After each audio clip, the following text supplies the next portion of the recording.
சசிகலா அவர்கள் வந்து சிறைக்கு சென்று வந்தவர் அப்படின்லாம் ஒரு அலிகேஷன் இருக்கு. விஜய் வந்து காம்பினேஷன்ல விஜயுடைய அந்த கூட்டணியில வந்தா இந்த மாதிரியான பேச்சுக்கள்லாம் வரும் அப்படின்னா, இப்ப அவங்க அன்னைக்கு பேசுனாங்கல்ல, அதுவே ஒரு சிம்பதிய கிரியேட் பண்ண மாரி ஆயிடுச்சுல்ல. ஏற்கனவே பேசின பேச்சா இருந்தாலும், இந்த பரோல்ல நான் வந்ததா இருக்கட்டும், நான் இங்க வந்திருந்தேன்னா என்னோட நிலைமை என்ன ஆயிருக்கும், உயிருக்கே ஆபத்து அப்படிங்கிற மாரி தான் அவங்க சொல்லியிருக்கிறாங்க.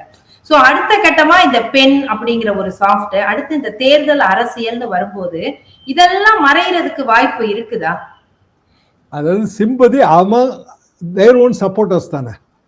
சசிகலா அம்மாவுக்கு ஆதரவாளர் இருக்காங்க. நான் ஏற்கனவே ஒரு கணக்கு சொன்னேன் இல்லைங்களா, அவங்களுக்குள்ள தானே சிம்பதி கிரியேட் ஆகும்.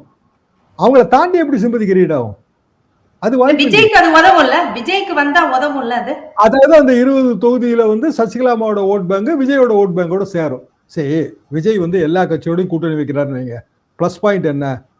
ஒரு ஃபார்மிடபிள் அலையன்ஸா அது தெரியும், ரைட்டா? இப்ப விஜய், டாக்டர் ராமதாஸ், அப்புறம் காங்கிரஸ் எல்லாம் சேர்ந்தா சரியான போட்டி அப்படின்னு தோணுமா தோணாதா? தோணும்.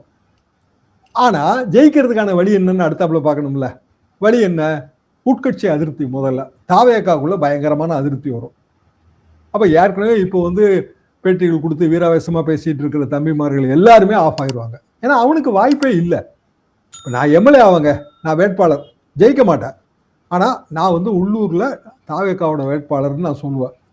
அடுத்த தேர்தலில் எனக்கு ஏதாவது வாய்ப்பு கிடைக்கும், நான் கவுன்சிலர் ஆவேன், இல்லை ஒன்றிய குழு தலைவர் ஆவேன், ஏதோ ஒரு கணக்கு இருக்கும் எனக்கு. ஆனா நான் எம்எல்ஏவே ஆகலை.